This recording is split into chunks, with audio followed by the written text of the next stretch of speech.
Halo Bapak Ibu semuanya, kembali lagi dengan saya Suster Ika. Pada bulan September ini adalah bulan yang sangat spesial karena di TK Eksperimental Mangunan kita akan bersama-sama membiasakan literasi anak jempol. Literasi kali ini bertemakan membacakan buku untuk anak. Nah, Bapak Ibu, yang tentu saja sudah mulai pendaftaran dan di hari Senin tanggal 14 sampai tanggal 30 September 2021 kita akan mencoba untuk pertama kalinya membiasakan membacakan buku untuk anak. Jadi Bapak Ibu yang belum mendaftar, silakan masih diberi kesempatan untuk mendaftarkan dan mencoba challenge setia dan konsisten membacakan buku untuk anak. Nah, kegiatan ini juga didukung oleh teman-teman dari komunitas yang mempunyai keprihatinan di literasi. Salah satunya adalah komunitas Reading Bag bersama dengan Bu Rosi Setiawan, seseorang yang juga sebagai penggagas Read Aloud di Indonesia. Bu Rosi akan membantu kita untuk memahami betapa pentingnya dan juga manfaat dari membaca buku bagi anak secara konsisten. Untuk mengetahuinya, Bapak Ibu silakan menuju ke YouTube TK Eksperimental Mangunan dan silakan mengetik parenting tentang Read Aloud bersama Bu Ros Setiawan. Ada banyak informasi dan pembelajaran yang sangat penting sekali yang bisa ditemukan oleh Bapak Ibu. Nah, sedangkan pada malam hari ini saya akan berbicara santai, ngobrol santai bersama dengan seorang penulis cerita anak, seorang pendongeng, dan juga ilustrator yang sangat luar biasa sekali dan juga selalu bersedia untuk berbagi pengalamannya kepada kita. Kita langsung saja berkenalan dengan Pak Andi Hermawan. Selamat malam, Pak, dan selamat datang waktu saya berikan. Terima kasih.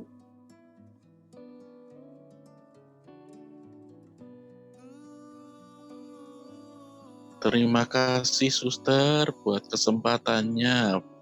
Para orang tua hebat sekalian, perkenalkan, saya Andi. Saya adalah praktisi pendidikan alternatif, kemudian saya pendongeng, saya penulis cerita anak, dan juga ilustrator buku. Cuma itu aja ya, Suster, nggak usah banyak-banyak gitu. Nanti pada bingung mengingatnya, ya. Jadi ingat saja saya Andi, gitu ya. Gitu. Dan juga kalau ada konten-konten, misalkan pakai ID A_ selalu di hati. Nah, itu adalah saya. Oh gitu? Iya. A_ selalu di hati. Ya. A_ selalu di hati ya? Ya, karena nama Andi terlalu pasaran ya, Suster, begitu. Ya, ketika di Mangunan aja, Romo ada kemarin sempat masalah, begitu. Ternyata Andinya yang lain, begitu. Ya, karena terlalu pasaran ini, ya, maka yang selalu di hati ya cuma saya, Suster. Baik, Suster, dan juga mungkin ini untuk para orang tua hebat di rumah juga ya, Suster ya, pesannya ini ya. Juga untuk para guru juga ya, para guru juga ya, Pak Andi. Juga, iya. Jadi begini, Ayah, kita dalam memilih buku atau mau membacakan buku, yang pertama-tama harus dilakukan itu bukan fokus ke bukunya dulu sebenarnya, tetapi fokus ke cintanya. Kenapa cintanya? Jadi membaca buku kalau hanya sekedar, ayo ini dibaca gitu loh, jangan main game terus. Nah, itu tidak akan mendapatkan makna. Jadi harus ada cintanya. Bagaimana itu cintanya? Yaitu harus benar-benar meluangkan waktu, ya, benar-benar meluangkan waktu untuk membersamai membaca, begitu, ya, membersamai membaca Jadi agar yang dilakukan itu memperoleh makna. Jadi bukan hanya doing, tetapi being. Ya, bukan hanya sekedar melakukan, tetapi memperoleh makna atau pemahaman dari literasi itu sendiri. Nah, kemudian yang perlu dilakukan, ya, yang pertama, pasti kita tahu dong sasarannya kepada siapa, ya. Jadi pengetahuan, ya, untuk kita mengetahui kepada siapa nanti kita bacakan buku ini itu adalah penting, yaitu mengetahui usia, ya, usia anak, ya. Nggak mungkin, ya, nggak mungkin kita membacakan ini buku-buku politik kepada anak TK, nggak mungkin kan? Kepada anak PAUD, nggak mungkin. Ya, nah, itu yang penting, jangan sampai keliru, ya. Jadi sesuaikan dengan usianya, ya. Nah, kemudian seperti kita menaiki anak tangga. Kalau kita menaik anak tangga, nggak mungkin kita melangkah langsung ke atas, tetapi dari bawah dulu, ya. Begitu juga dalam pemilihan buku ini, pilih kosakata yang paling ringan atau yang paling mudah untuk dimengerti oleh anak-anak. Ya. Ketika kita memilih buku, ya nggak mungkin seperti tadi buku politik kita bacakan untuk anak PAUD, daripada nggak ada bacaan gitu ya. Nah, jangan seperti itu, ya. Jadi pilih kosakata yang mudah anak kenali, ya. Dan yang pasti dalam memilih kosakata itu, ya, orang tua dulu dong yang membaca isinya, melihat isinya, kira-kira ini pas nggak ya buat anakku? Gitu. Kira-kira ini pas nggak ya buat anak yang usia sekian? Gitu. Nah, kemudian lebih dari itu, ya, jika memang sudah nggak ada pilihan lain nih, adanya buku itu, ya, misalkan ya naik-naik sedikit nggak apa-apa lah usianya. Nah, orang tua atau orang dewasa, ya, itu yang berkewajiban menjadi filter kosakata untuk anak-anak. Jadi menjadi pemantas ketika si orang tua ini membacakan, begitu. Nah, kemudian yang berikutnya ini terutama kepada anak-anak balita nih, ya. Jadi memang buku itu bagus, disarankan. Tetapi kalau buku itu hanya ditaruh seperti itu aja, ya, itu justru akan menjadi bahaya gitu. Jadi kita harus memilih, menyesuaikan fisik buku itu sendiri. Ini juga penting, ya, fisik buku. Misalkan seperti fisik ini, ya. Ternyata ya. Iya. Misalkan buku seperti ini. Ini ujung-ujungnya ini kan tajam, ya. Apalagi kalau sampulnya ini keras. Nah, ini sangat tidak disarankan untuk anak-anak. Nah, kalau orang tua yang membacakan, oke, boleh. Tetapi kalau dipegang anak-anak, ya, kita berikan pengertian dulu bahwa harus hati-hati. Kemudian alasannya mengapa harus hati-hati. Nah, itu yang penting. Jadi membangun berpikir anak, ya, melibatkan kenapa sih kok buku ini nggak aman untuk aku, ya. Jadi pilih. Nah, secara fisik, ya, fisik ini juga penting, fisik bukunya, ya. Kemudian ilustrasi-ilustrasi, ya. Ilustrasi-ilustrasi ini juga penting. Jadi sebaiknya orang tua mengetahui terlebih dahulu isinya sebelum diberikan atau diceritakan kepada anak-anak. Nah, kemudian ya, pilih konten yang membangun, ya, membangun. Jadi ketika dalam buku cerita itu ada konflik, pilih yang konfliknya itu yang sebagian besar adalah misalkan konflik dengan diri sendiri. Misalkan yang ada ragu-ragu, atau kemudian ada ketidakjelasan seperti itu. Nah, kalau ragu-ragu itu kan ditanyakan kepada orang dewasa biasanya. Jadi bukan yang konflik antara teman yang satu dengan teman yang lain. Karena di situ akan muncul banyak sekali contoh-contoh bullying. Biasanya seperti itu. Ketika konflik itu ya, anak dengan anak dengan orang tua, ya, sekumpulan anak dengan seorang anak, yang pasti bullying itu kan terjadi karena yang kuat menindas yang lemah. Nah itu. Nah awas, hati-hati memilih cerita yang semacam itu. Karena anak itu bisa merekam semuanya, menangkap semuanya. Jadi dia akan mengetahui, oh ternyata dia tadi berkonflik dengan ini bisa menang karena ini. Nah awas, hati-hati. Strategi itu juga dibaca oleh anak isinya. Ya. Tetapi kalau untuk membangun keraguan-raguan untuk menjadi suatu jawaban yang pasti, itu akan lebih baik untuk tumbuh kembang dalam pemikiran anak-anak. Begitu kira-kira suster tipsnya.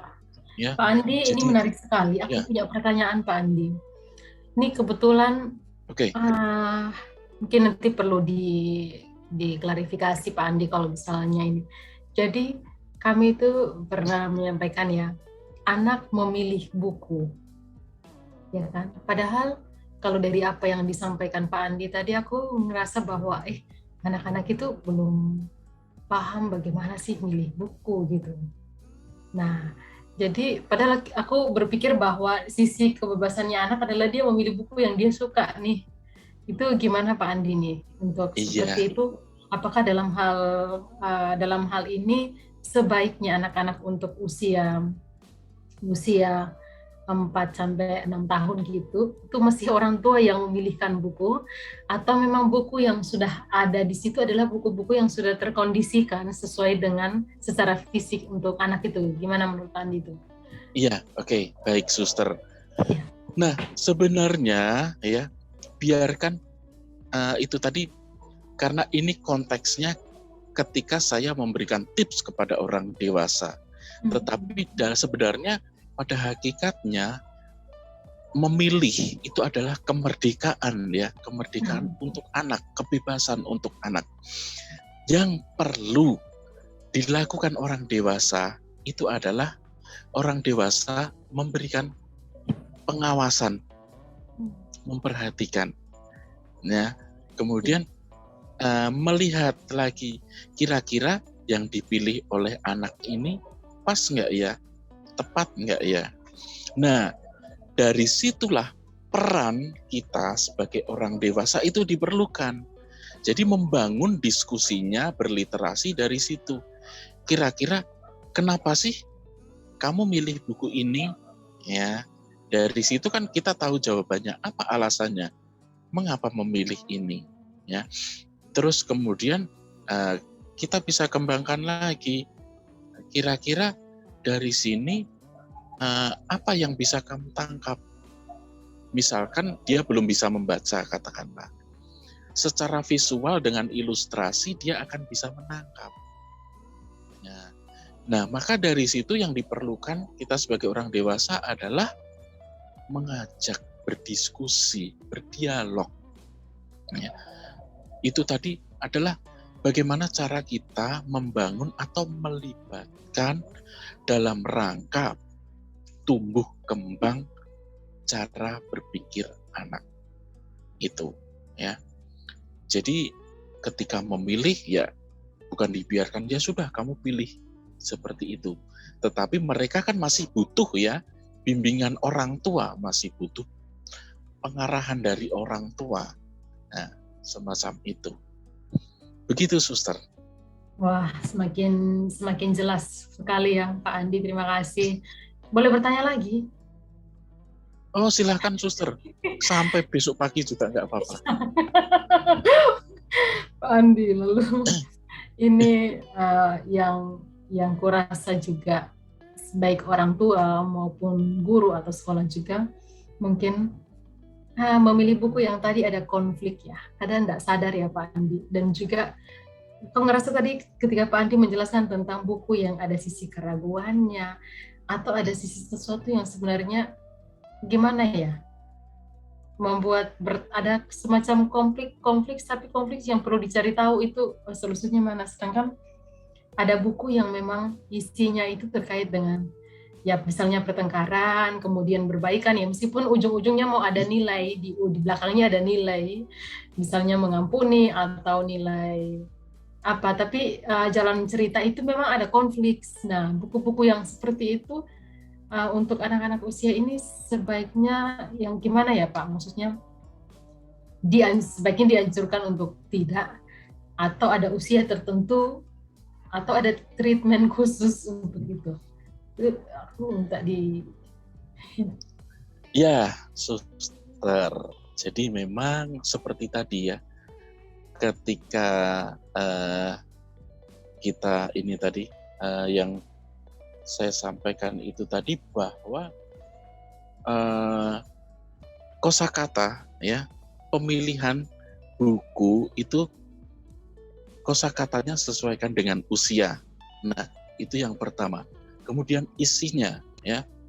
Nah, untuk pemilihan buku yang tadi ada konflik dan sebagainya, memang sebenarnya inti atau yang membuat buku menarik itu kan konflik ya. Ada konflik di dalamnya. Terus kemudian bagaimana penyelesaiannya ya. Tetapi nah, yang sisi konflik, adanya konflik untuk apa? Misalkan ada pertengkaran atau perkelahian.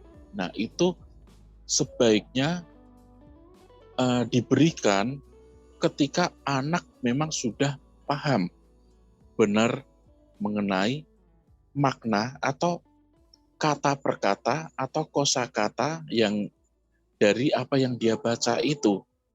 Nah, kemudian ini yang kemudian kadang menjadi apa ya? Menjadi masalah juga ketika orang tua selalu meyakini bahwa wah, anakku hobi membaca itu bagus. Memang hobi membaca bagus, daripada ya sekarang mereka yang kecanduan gadget atau yang semua serba instan atau yang lain-lain yang negatif yang lainnya. Tetapi ini yang kemudian menjadikan itu kurang tepat itu karena orang tua tidak mengulas kembali apa yang mereka baca. Sama seperti ketika anak-anak itu melihat konten dalam ini gawai, ya, mereka kan bisa buka apa aja, apapun mereka bisa buka, ya. Tetapi kalau itu kemudian tidak diketahui oleh orang tua tidak menanyakan atau mereview kembali ya apa yang sudah mereka baca, nah itu akan menjadi konsumsi murni dari apa yang mereka baca atau mereka lihat, ya, karena tidak ada review atau diskusi lebih lanjut tentang itu yang kamu baca apa, isinya apa. Nah, kira-kira kalau ada kejadian yang seperti itu bagaimana? Nah, sebenarnya itu lagi-lagi yang saya katakan adalah lebih penting daripada sekedar membacanya. Jadi yang pertama adalah bahasa cinta itu muncul melalui diskusi itu tadi, dialog. Kemudian ada sentuhan, ada sapaan kepada anak. Apa yang kamu baca? Kok asik banget ya? Ya. Terus kemudian ada tatapan mata. Ya. Ketika melihat, menanya, ya sambil lihat anaknya, apa yang kamu baca? Apa yang kamu lihat? Bukan ya sambil orang tuanya main gawe gini ya, apa yang kamu baca? Gitu. Nah, jadi yang seperti itu yang terpenting adalah komunikasi, mengomunikasikan apa yang dilakukan si anak itu. Begitu. Ya karena memang begini, saya pernah punya pengalaman ketika saya mengurasi beberapa tulisan ya, memang waktu itu adalah temanya itu cerita anak, cerita untuk anak. Ada sekian ribu, 2000 lebih ya tulisan. 2000 lebih tulisan dan itu kami kurasi dan yang tepat memang benar-benar pas untuk anak itu ya sekitar 20 sekian. Jadi hanya 0,0 sekian.